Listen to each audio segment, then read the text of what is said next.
ya vamos a entender el sonido que queremos. Escúcheme. Una de las etapas más oscuras del pueblo de Israel es la época de los jueces. Póngame atención, porque desde ya en la introducción y en el contexto histórico vamos a ir aprendiendo principios. Antes que se me olvide, gracias por acompañarnos de nuevo en esta tarde. Nos honran con su visita. Gloria al Señor. Les damos un aplauso. Gloria a Dios. Vuelvo a repetir. Una de las etapas más oscuras del pueblo de Israel es la época de los jueces. Es decir, el periodo comprendido entre la etapa de la conquista, que fue de la mano de Josué, póngame atención, y la instauración de la monarquía, es decir, cuando Dios designó el primer rey, que fue Saúl. Entre la monarquía y la conquista, ese periodo de tiempo, ese periodo de años, se conoce como la etapa de los jueces. Y si pudiésemos resumir en una sola frase la época de los jueces, diríamos lo que dice Jueces 17:6. En aquellos días no había rey en Israel, y cada uno hacía lo que bien le parecía. Ese es el distintivo, esa es la marca, ese es el resumen de lo que fue la etapa de los jueces. Al no haber rey, al no haber guía, al no haber dirección, como por ejemplo el liderazgo de Josué, póngame atención, al no haber guía, dirección, al no haber un líder como Josué y al no haber rey que de igual manera dirigiera la etapa de los jueces, hermanos, cada quien hacía lo que le daba la gana. Y ahí comienza el problema en muchos de nosotros. Ahí comienza, hermanos, las dificultades en el hecho, escuche, de negar la responsabilidad. El hecho de negarse la responsabilidad de, óigame, hacernos cargo de nuestra vida. ¿Está acá? Ahí comienzan muchos problemas. Cuando a causa del liderazgo, pero esta noche yo no quiero hablarle del liderazgo del pastor, no quiero hablarle de las autoridades civiles, las autoridades espirituales, quiero hablarle de usted. La mayoría de problemas comienzan cuando usted evade la responsabilidad de llevar las riendas de su vida. Cuando usted evade la responsabilidad de tomar decisiones coherentes, decisiones sabias, decisiones, hermanos, que toman en cuenta al Señor. Ahí comienzan los problemas.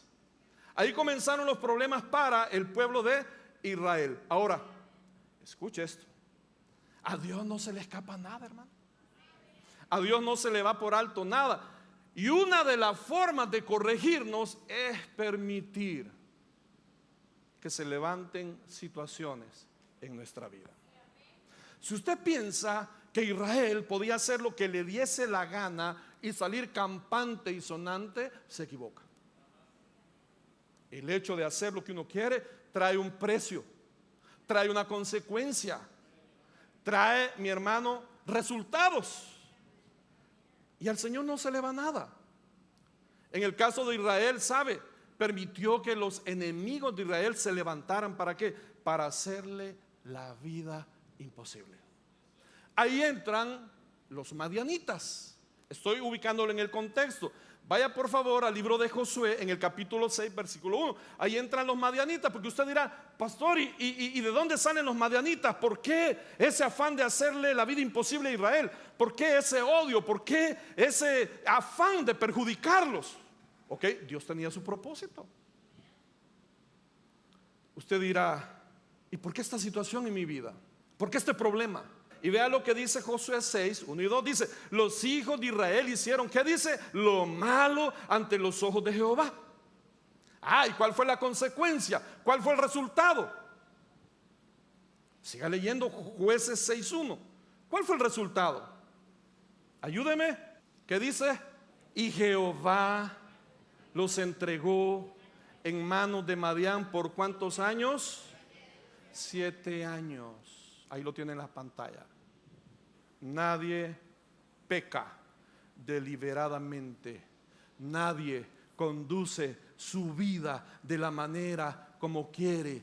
Nadie hace lo que le ronca la gana sin sufrir consecuencias, sin sufrir la cosecha de lo que ha sembrado. Los hijos de Israel hicieron lo malo ante los ojos de Jehová. ¿Y cuál fue la respuesta del Señor? Los entregó, dice, en mano de Madián por ¿cuántos años? 7 años. Y la mano de Madián prevaleció contra Israel, y los hijos de Israel, por causa de los madianitas, ¿qué hicieron? Cuevas en los montes y cavernas y lugares fortificados. Quiero decirle algo, hermanos. Dios no lo ha llamado a vivir en cuevas. Dios no lo ha llamado a vivir abajo del propósito de lo que Él tiene para usted. Dios no lo ha llamado, hermanos, a vivir en el monte, hablando figuradamente. Dios no lo ha llamado a vivir bajo las expectativas como creyente. Sin embargo, como le acabo de decir, vivir fuera de la voluntad de Dios acarrea consecuencias, hermano. Los veo serios. Acarrea resultados. Es una forma de parte del Señor de corregirnos. Muchos males, a no ser que sean pruebas permitidas por Dios, pero muchos males vienen como resultado, hermano, de nuestros desvaríos, de nuestras locuras. Vienen como resultado, hermano, de una mente desquiciada muchas veces, fuera de cordura. Una mente, mi hermano, que no pone el cuerpo, la carne a sujeción, sino que se deja llevar por el ímpetu de las pasiones. Hello. Las pasiones desenfrenadas. Las pasiones para satisfacer la carne. Y después vienen las consecuencias. ¿Sí, amén? Ahora, hermano, los madianitas, ¿de dónde salen? Le dije, los madianitas eran descendientes de Madián, se llama. Quiero comentarle algo rapidito. Si usted piensa que Abraham se quedó solo con Sarita y Agar, le tengo malas noticias. Abraham era, mire, activo, pícaro. Cuando muere Sara, la madre de Isaac, Abrancito, diga conmigo, Abrancito, se consiguió otra. ¿Sí? Por eso, a mí eso de los viudos me da miedo. No se asombre ni se asuste. Y mire lo que le estoy diciendo. Viene Abraham y se consiguió a otra, Setura. ¿Y sabe cuántos hijos le pegó? Mírenme la seña. 6. ¿Estamos aprendiendo esta noche? 6. Y dentro de esos 6 hijos había uno que se llamaba Madián, de donde proceden los madianitas. Ojo con esto, porque muchas veces hacemos las cosas sin pensar en el futuro. Muchas veces hacemos las cosas sin pensar en las consecuencias. Somos de vista corta. No nos ponemos a pensar en el mañana. En ningún momento Abraham, de cuyo lomo sale la descendencia del pueblo hebreo, Abraham es el padre del pueblo de Israel, amén. Pero en ningún momento se puso a pensar que años después, uno de sus hijos, tenidos fuera o no fuera después de Sara, era el que cuya descendencia le iba a hacer la vida imposible a su mismo pueblo. Ojo con las decisiones que está tomando ahorita. Ojo con los pasos en los que anda. Ojo con las movidas en las que se encuentra. Ojo, porque no sabe el día de mañana las consecuencias que le van a acarrear. ¿Sí, amén? Ahora escuche esto, en un principio los madianitas tenían conocimiento de Dios. Claro, eran del mismo árbol genealógico. Una prueba de eso es que cuando Moisés huye de Egipto y va a parar al desierto de Madián, va a parar a donde conoció a su esposa, Jetro, el suegro, era sacerdote de Madián. O sea, en un principio los madianitas eran temerosos del Señor, pero en algún momento del tiempo se separaron del Dios de Israel. Ojo con esto. El que cree estar firme, mire que no caiga. El que cree que está firme debe de cuidar sus pasos. ¿Para qué? Para estar velando y orando que en algún momento no se separe, no se desvíe. Entonces, ¿qué ocurre? Que en el tiempo de Gedeón, hermanos, los madianitas le hicieron la vida imposible al pueblo de Israel. Le estoy poniendo el contexto. Ve ahí mismo en Jueces 6, el versículo 3. Hermano, es que las cosas suceden por algo. Las cosas no son solo porque sí. Dice en el versículo número 3, pues sucedía, porque tiene que suceder, que cuando Israel había sembrado, ¿qué pasaba? Subían los madianitas y amalacitas y los hijos del oriente entre ellos, subían y los atacaban. 4, y acampando contra ellos destruían los frutos de la tierra hasta llegar a Gaza, y no dejaban que comer en Israel ni a ovejas, ni bueyes, ni asnos, porque subían ellos y sus ganados y venían con sus tiendas en grande multitud como langostas. Está hablando de los madianitas. Ellos y sus camellos eran innumerables.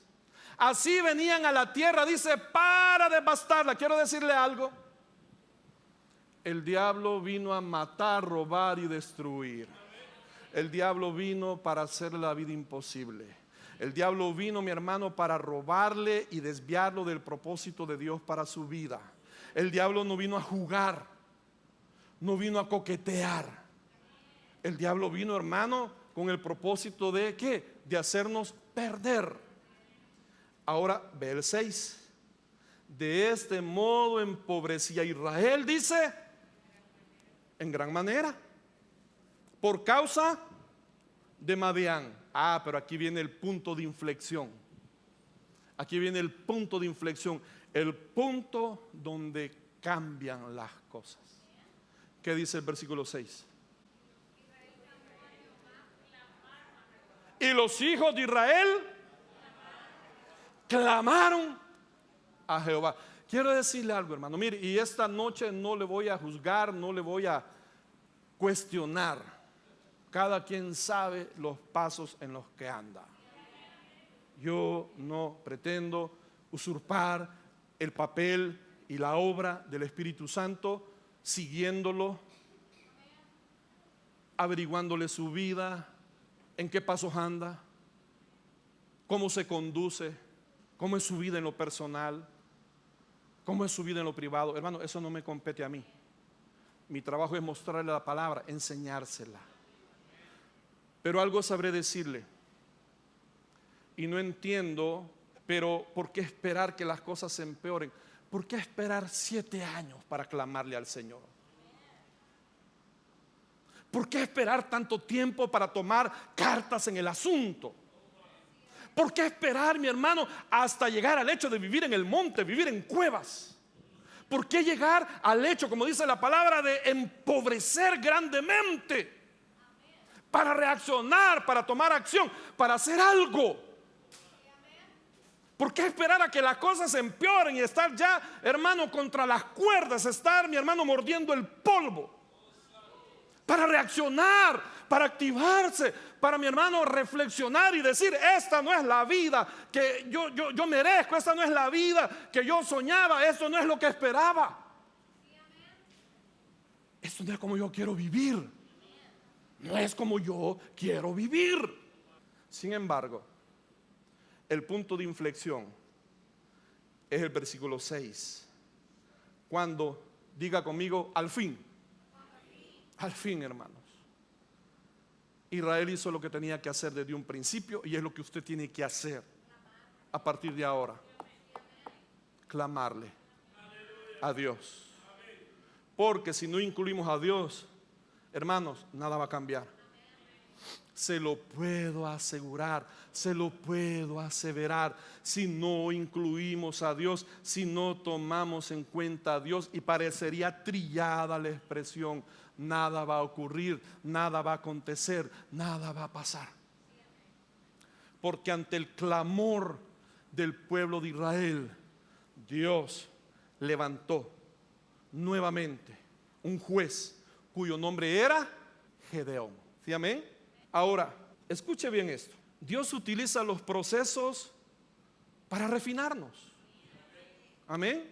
Si Dios ha permitido situaciones, si estamos en medio de un proceso, Dios va a utilizar ese proceso para refinarnos, para tratar y trabajar con y en nosotros. ¿Sí, amén? Dice la palabra en el versículo 2 del capítulo 7, vaya al siguiente capítulo. Dios levanta a Gedeón. Gedeón, como muchos de nosotros, antes de leer el versículo, tiene dudas, porque, hermano, es normal tener dudas, es normal tener inquietudes, es normal tener preguntas. Y Gedeón tiene preguntas. Gedeón no termina de creer que ha sido un elegido, ha sido tomado en cuenta por Dios con un propósito de liberar a su pueblo. Y usted ve el llamado de Gedeón y él empieza a poner señales al Señor. El vellón de lana, si eres tú el que me llama, que el vellón de lana amanezca mojado y alrededor del vellón seco. No claro con la respuesta, ok, ahora démosle al revés. Que todo lo que rodea el vellón amanezca mojado y que lo único que amanece seco, que sea el vellón. Cuando Gedeón, escuche, está seguro de su llamado, confirmado, escuche esto, Dios comienza a utilizar el proceso para refinar el pueblo de Israel. Ahora sí ve el versículo 2. Y Jehová dijo a Gedeón, ¿qué le dijo? El pueblo que está contigo es mucho para que yo entregue a los madianitas en su mano. No sea que se alabe Israel contra mí diciendo, mi mano me ha salvado. Escuche, ahora pues, haz pregonar en oídos del pueblo diciendo, escuche, quien tema miedo y se estremezca, madrugue y devuélvase desde el monte de Galaad.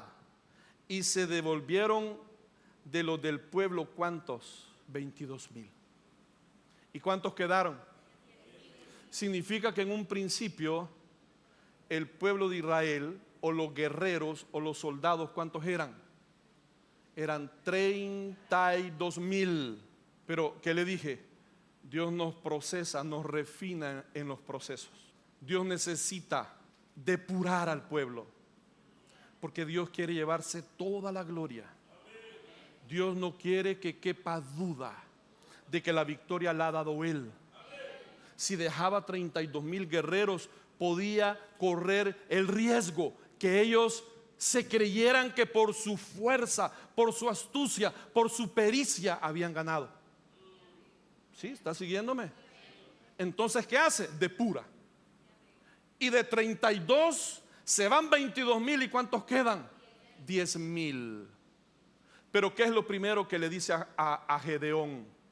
Dile a los del pueblo que los que tienen miedo se regresen. ¿Y qué es lo primero que el Señor purifica, depura en nuestras vidas? Escuche, el miedo.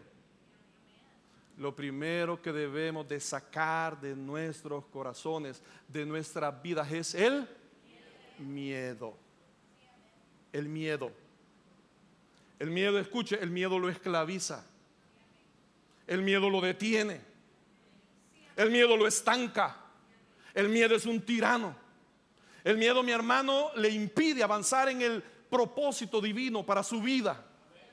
¿Cuántas cosas deja de hacer por tener miedo? ¿Cuántos de los que están acá, y parecería broma, no manejan, no conducen carro porque les da miedo? Ay, pastor, ¿y qué pasa si por meter el freno meto el acelerador? Se va a hacer torta, hermano. Pero le aseguro que la próxima vez va a aprender que el de en medio es el freno, el de la derecha es el acelerador. ¿Cuántos dependen de un ride? Siempre se lo he dicho. Porque tienen un pavor, tienen un temor a meterse en el freeway. Y ahí andan dependiendo de quién les da ride. Ahí andan dependiendo de quién les mueve de un lugar a otro. ¿Cuántos tienen miedo, hermano, de hablar en público? Y hay un fuego en su corazón, hay un fuego en su interior que le consume, que le llama a compartir la palabra, a predicar, a enseñar, a mi hermano, ir más allá de lo que Dios lo ha llevado, pero le da miedo. Le da miedo soltarse. Yo conozco personas que tienen años permutando, tienen años en el mismo trabajo, el cual odian, detestan. Hermano, es un martirio ir cada mañana a ese trabajo. Es una cosa que no lo soportan, no lo toleran. Y sin embargo, ¿qué hacen al respecto? Nada, no lo dejan. ¿Por qué? Porque tienen miedo de no hacerla. Se han acostumbrado a lo cómodo. Se han acostumbrado, mi hermano, a no salir de la zona de confort, de la zona de comodidad. Y entonces el miedo los tiene atados. ¿Y qué le dice el Señor a Gedeón? Ok, papito, mire, vamos a depurar esto. Vamos a pasar la navaja. Sea honesto con el pueblo y dígale: los que tienen miedo, los pusilánimes, los cobardes, los que no tienen valor de ir y enfrentar a los madianitas, que se regresen a sus casas. No había terminado de hablar cuando 22,000 se habían dado la vuelta. ¿Qué le parece? Sigue acá. Hermanos, era mucho pueblo para que Dios se llevara la gloria. Por tanto decide poner una prueba, hermanos. No es que Dios no supiera quién era quién, Dios sabía quién era quién. Lo que Él quería es que Gedeón y el pueblo se dieran cuenta verdaderamente de quienes estaban rodeados. Escuche esto: las pruebas de Dios no destruyen, hermano, purifican. Las pruebas de Dios no tienen el propósito de destruirnos, sino de purificarnos. Tienen el propósito de perfeccionar nuestro carácter. Tienen el propósito de perfeccionar nuestra fe, nuestra convicción. Escuche, sacan de nosotros lo que le estorba a Dios para obrar con libertad. Las pruebas sacan de nosotros todo lo que a Dios le estorba para que Él obre con libertad. ¿Cuántos de los que están acá han recibido palabra de parte de Dios, no en una, sino en muchas ocasiones? Sin embargo, no permiten que el Espíritu Santo, que la palabra, que el poder de Dios, que la santidad los purifique y saque de sus vidas lo que le impide a Dios obrar en y a través de ustedes? Hello. Y usted está convencido, y Dios le confirma, y Dios le habla, y le imponen manos, y lo ungen de aceite, y van directamente a usted para decirle las cosas. No una vez, varias veces. Pero ¿qué pasa? Mi hermano no quiere soltar, no quiere dejarse purificar, no quiere soltar la movida, no quiere soltar el pecado. Y aquí el problema no es que nos demos cuenta, sino no nos damos cuenta, hermano. Y aunque nos demos cuenta, que yo me doy cuenta de muchas cosas, por eso cuando hablo con propiedad. En serio, hablo con propiedad. Y si no le gusta, hablo con propiedad. En serio. Pero sin embargo, no quiere. No quiere. Porque el placer, porque sea lo que sea que practica, es más sabroso, es más deleitoso en la carne que cumplir el propósito de Dios para sus vidas. Algunos se están preguntando, ¿qué sabe el pastor que habla con autoridad? Ese es chisme. ¿Siguen acá? En la prueba se revela quién confía y quién sigue adelante. En la prueba se revela quién sigue para adelante y quién retrocede. En la prueba. Y para Gedeón fue una gran prueba de fe, hermanos.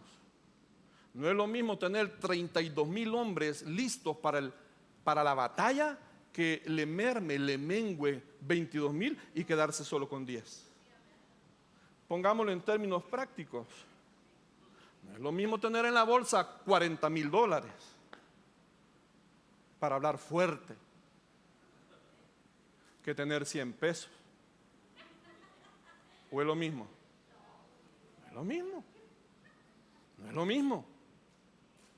Ahora, le dije, las pruebas son utilizadas, o los procesos, para refinarnos, para sacar de nosotros todo lo que le impide a Dios obrar con libertad en y a través de nosotros. Número 1.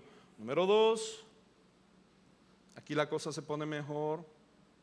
Mire, su actitud en lo pequeño revela la disposición para lo grande. ¿Sí, amén? Diga conmigo, su actitud en lo pequeño revela, hermano, da a conocer su disposición para lo grande. No contento con el resultado obtenido, Dios decide poner otra prueba y le da nuevamente indicaciones a Gedeón. Dijo el Señor, no, dijo, yo conozco mi pueblo. Estos todavía se la van a creer, todavía van a pensar que si van a la batalla con 10,000 soldados y ganan, ellos van a pensar que fue por su fuerza, que fue por su gallardía, valentía. No, yo me puedo a mi pueblo, igual que yo. Entonces dijo, vamos a poner otra prueba. Y los probó llevándolos a beber agua. Vea por favor el versículo 4, siempre Jueces 7:4. Y Jehová dijo a Gedeón, aún es mucho pueblo, dijo. Todavía no estás listo. Señor, ya te entregué. Mentira. Ahí tenés algo todavía. Piense. Señor, ya te entregué mi vida como ofrenda agradable. No, todavía tenés algo. Todavía hay algo. ¿Sí? Como cuando habían robado del botín, recuerda, Saúl, y dijo el profeta, ¿seguro que mataste todo los animales de tus enemigos? Todo, profeta.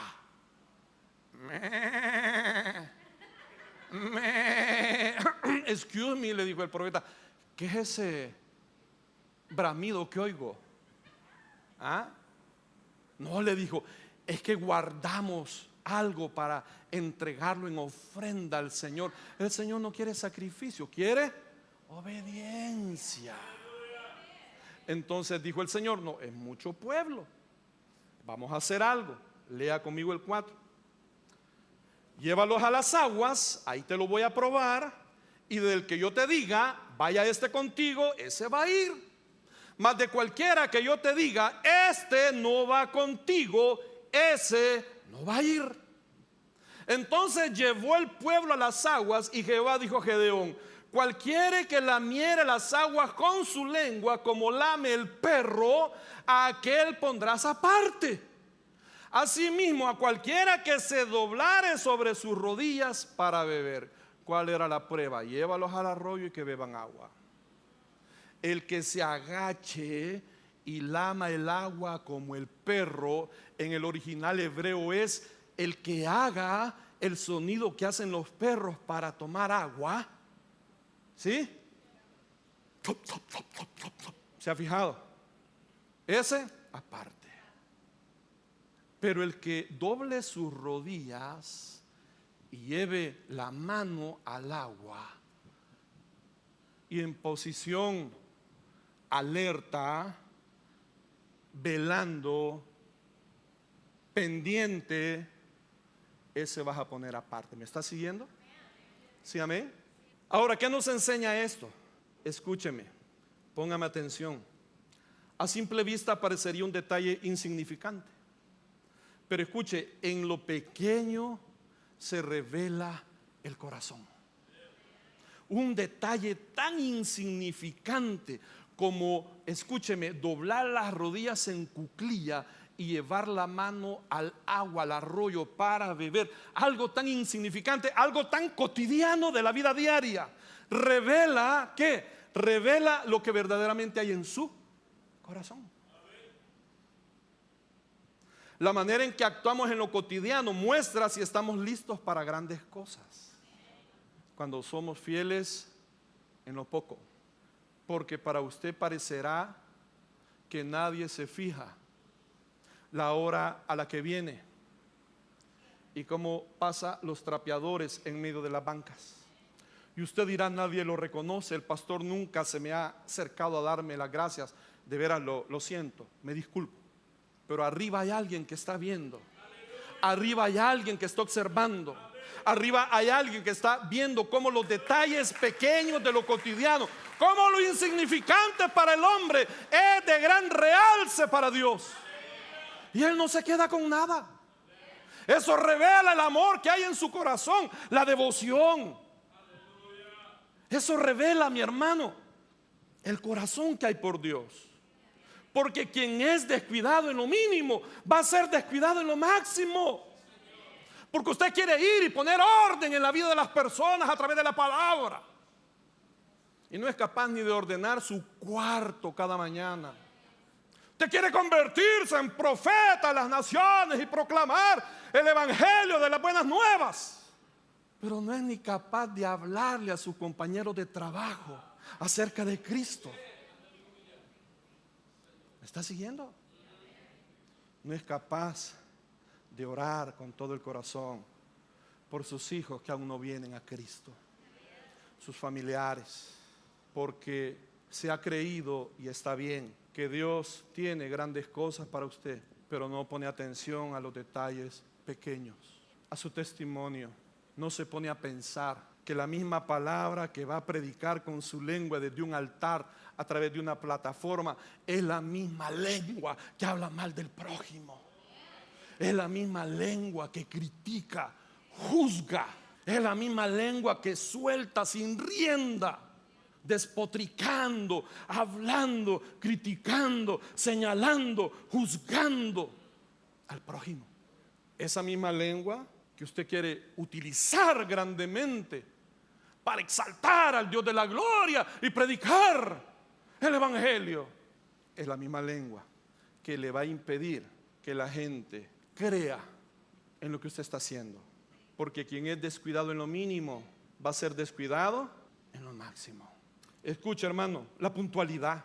Son detalles de la vida cotidiana, hermanos. No le estoy hablando astralidades, no le estoy hablando, mi hermano, un evangelio.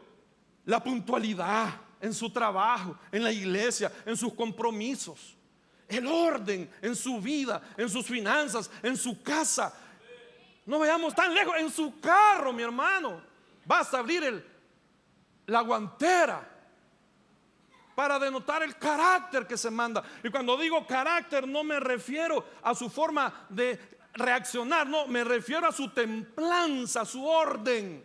Vamos a revisar los baúles de sus carros o vamos a revisar su cocina, los pantries. Vamos a revisar su refrigeradora, pues. Y yo le aseguro, vamos a sacar una gran bolsa de cosas vencidas que ya no sirven, están nacidas y tienen hasta gusanos. Porque las cosas cotidianas, el orden, la puntualidad, la responsabilidad son termómetros que miden, que revelan lo que verdaderamente hay en nuestros corazones, hermano. Estos hombres estaban atentos, estaban vigilantes. Y de igual manera nosotros, hermanos, debemos de estar atentos a la voluntad de Dios. Debemos de estar atentos a sus tiempos. Debemos estar atentos a las oportunidades. En ningún momento doblaron sus rodillas, pusieron sus rodillas al piso y se desconectaron. Hermanos, se descuidaron. Hermanos, se olvidaron que iban a una guerra en ningún momento. Sino por el contrario, estaban velando, orando, esperando la señal del Señor, esperando los tiempos, la voluntad, pendiente de las debilidades, pendiente que ya ando muy carnal, ya me estoy saliendo mucho del guacal, ya en la reunión con las hermanas, ya en la reunión con los compañeros de trabajo, ya me estoy pareciendo a ellos. Ya no hay diferencia entre ellos y nosotros. Es tiempo que me haga a un lado, es tiempo que tome distancia, no que me los eche de enemigos, no que los juzgue, los critique, sino que de apartarse un poco para marcar la diferencia. Ya cuando mi léxico, mi lenguaje se está llenando de palabrotas y que se da. Cuando ya la caja de lustre ya la sacamos, ya decimos improperios, palabrotas que hemos normalizado en nuestros hogares. Se ha normalizado, hermano, se ha normalizado, es algo normal. Ya, hermano, estamos cauterizados. Ya para nosotros es normal que mamá, papá, hijo, hija, etcétera, digan palabras que en la iglesia jamás diríamos. ¿O sí? Hello, jamás diríamos. Y estos hombres estaban atentos y vigilantes, como nosotros debemos de estar también alertas, atentos y vigilantes a nuestras debilidades, a nuestros vicios, a nuestras formas erradas de comportarnos. Voy a cerrar con esto. Las batallas no se ganan con números, se ganan con obediencia. Vea por favor el versículo 6. ¿Qué remanente le había quedado a Gedeón después que 22,000 miedosos se habían dado la espalda? ¿Cuántos le habían quedado? 10,000. Dice el versículo 6: y fue el número de los que lamieron llevando el agua con la mano a su boca. ¿Cuántos? 300.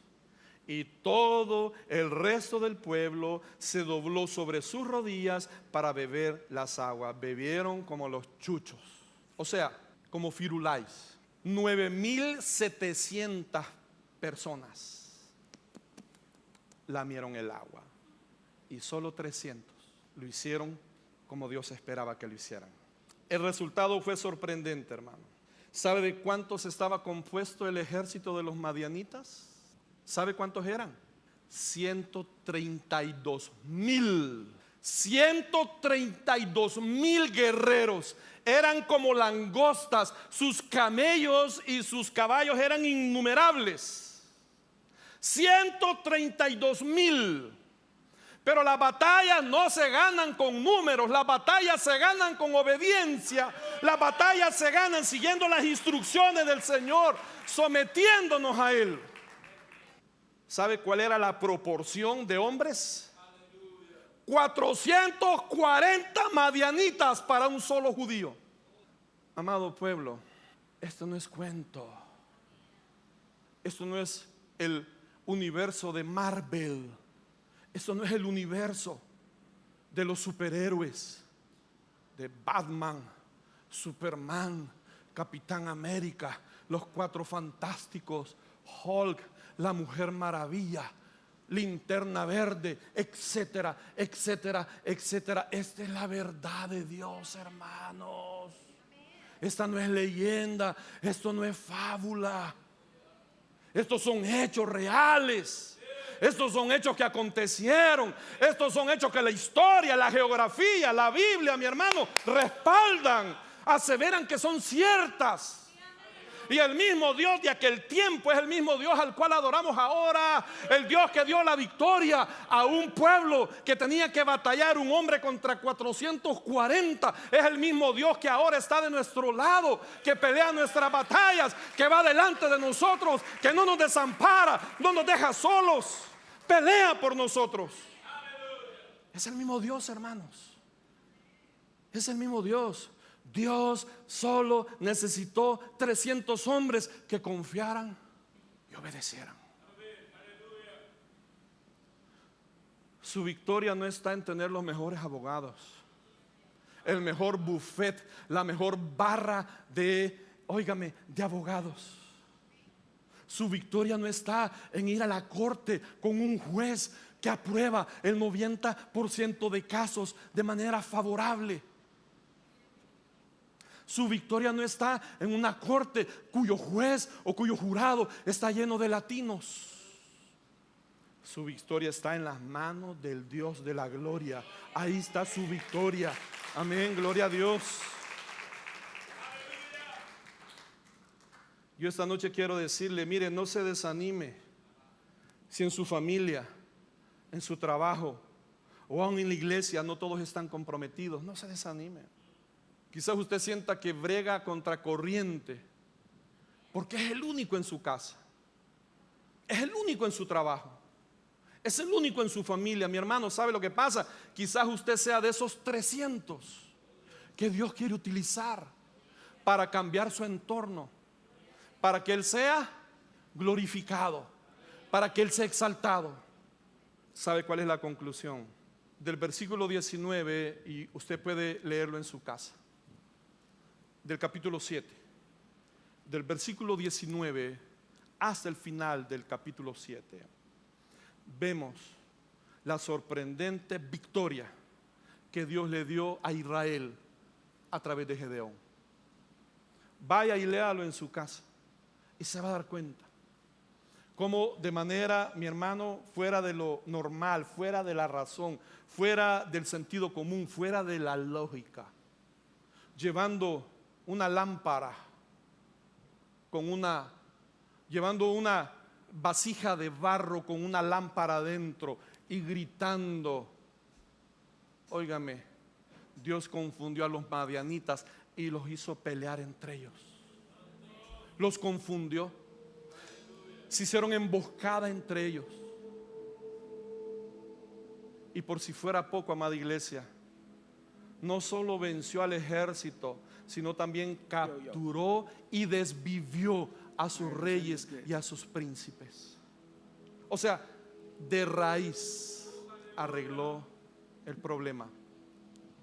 Aunque parezca que seamos minoría, hermanos, en Dios somos más que suficientes. Aunque parezca, gloria al Señor,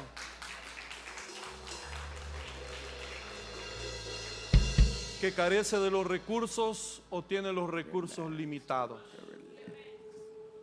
si confía en el Señor y obedece, verá cómo Él le da la victoria. Esta noche Dios está llamando, Dios está buscando Gedeones que se paren en la brecha y que dejen que el Señor haga con ellos lo que Él quiere hacer. Hermanos, de usted y de mí depende la respuesta. Una cosa le diré: no espere 7 años con Israel. Mientras más luego sea la respuesta al mensaje de esta noche, mejores serán los resultados y más pronto que vamos a ver. Amén, iglesia. Denle un aplauso al Rey. Gloria al Señor.